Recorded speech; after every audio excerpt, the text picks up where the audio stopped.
tides can trigger earthquakes. Even the slightest stress can set off a tremor. This is what a new study finds. Now, this has to do with water tides, the sea, on the coasts. But we have changes of that many times during the day, let alone the tides that are caused by the moon, the full moon, for example. And besides the water tides, we also have land tides.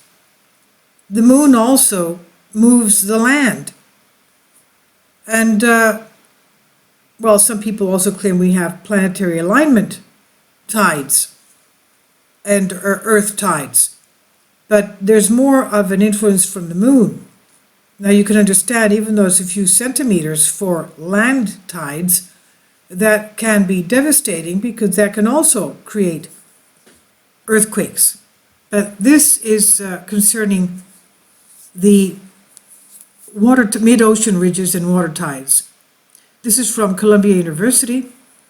How tides can trigger earthquakes. The new study reveals the inner workings of tidally triggered earthquakes, and they found that even the slightest stress can set off a tremor. This is by Earth Institute Columbia University on Science Daily, and I'll leave a link below for you for this. The summary says that some earthquakes along the mid-ocean ridges are linked with low tides, but nobody could figure out why. In a new study, researchers uncovered the mechanism for this seeming paradox, and it comes down to the magma below the mid-ocean ridges. Okay, so besides the magma, we also have underneath continents, we have bodies of water, supposedly fresh drinking water. So basically, a lot of these our continents and our tectonic plates are sitting on balloons of water underneath them. Now, the tides are turning in a quest to solve an earthquake mystery. Years ago, scientists realized that earthquakes along the mid-ocean ridges, those underwater mountain ranges at the edges of the tectonic plates, are in fact linked with the tides. But they could not figure out why there was an uptick in tremors during low tides. Quote, everyone was sort of stumped because according to controversial conventional theory, those earthquakes should occur at high tides. This is what Christopher Schultz explained. He's a seismologist at Columbia University, Lamont Doherty Earth Observatory. In a study published in Nature Communications, he and his team uncovered the mechanism for this seeming paradox, and it comes down to the magma which lies below the mid-ocean ridges. He says it's the magma chambers breathing. They're expanding and contracting due to the tides. That's making the faults move. This is what Schultz explains, who co-led the study along with Lamont Doherty graduate students Yen Zhou Tan. Now, going against the tide, the low tide correlation is surprising because of the way the mid-ocean faults move.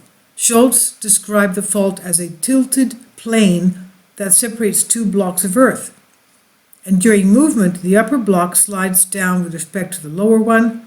So scientists expected that at high tides, when there is more water sitting on top of the fault, it would push the upper block down and cause the earthquakes. But that's not what is happening.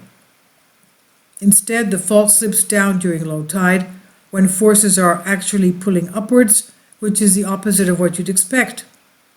To get to the bottom of this mystery, he and his graduate student Tan and Fabian Albino from University of Bristol in UK studied the axial volcano on the west coast, Cascadia, the Juan de Fuca Ridge in the Pacific Ocean. Because the volcano erupts every 10 years or so, okay, as we know, it's an underwater volcano. It erupts every 10 years or so. Scientists have set up dense networks of ocean bottom instruments to monitor this volcano. The team used the data from those instruments to model and explore different ways the low tides could be causing these earthquakes.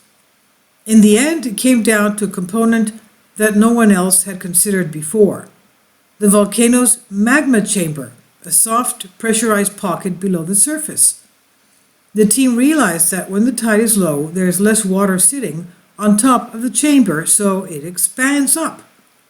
Okay, there's an uplift. It says, as it puffs up, it strains the rock around it, forcing the lower block to slide up the fault and causing earthquakes in the process. Okay, that's for low tide.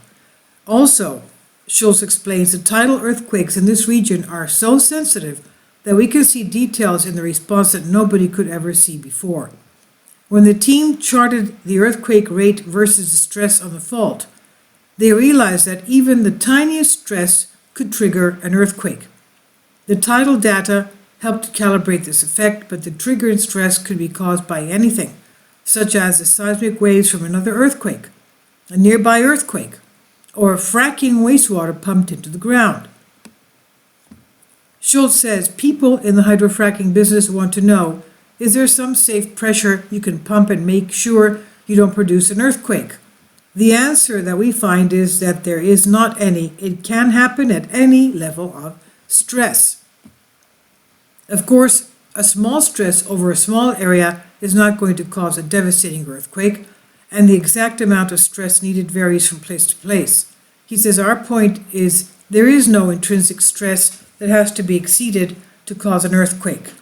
There isn't any rule of thumb, he says. So this is from Earth Institute, Columbia University. Christopher Schultz, Yen Jotan, Fabian Albino, The Mechanism of Tidal Triggering of Earthquakes at Mid-Ocean Ridges, Nature Communications, 2019. I'll leave links below for you for this.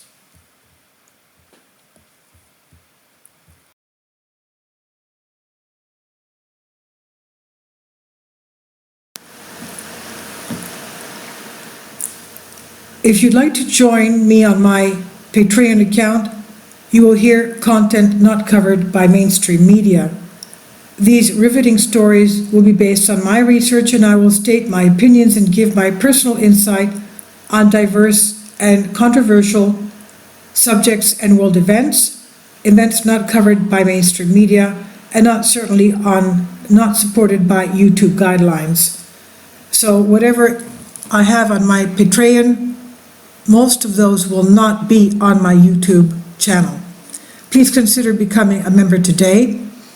More of the most significant and important videos will be on my Patreon channel.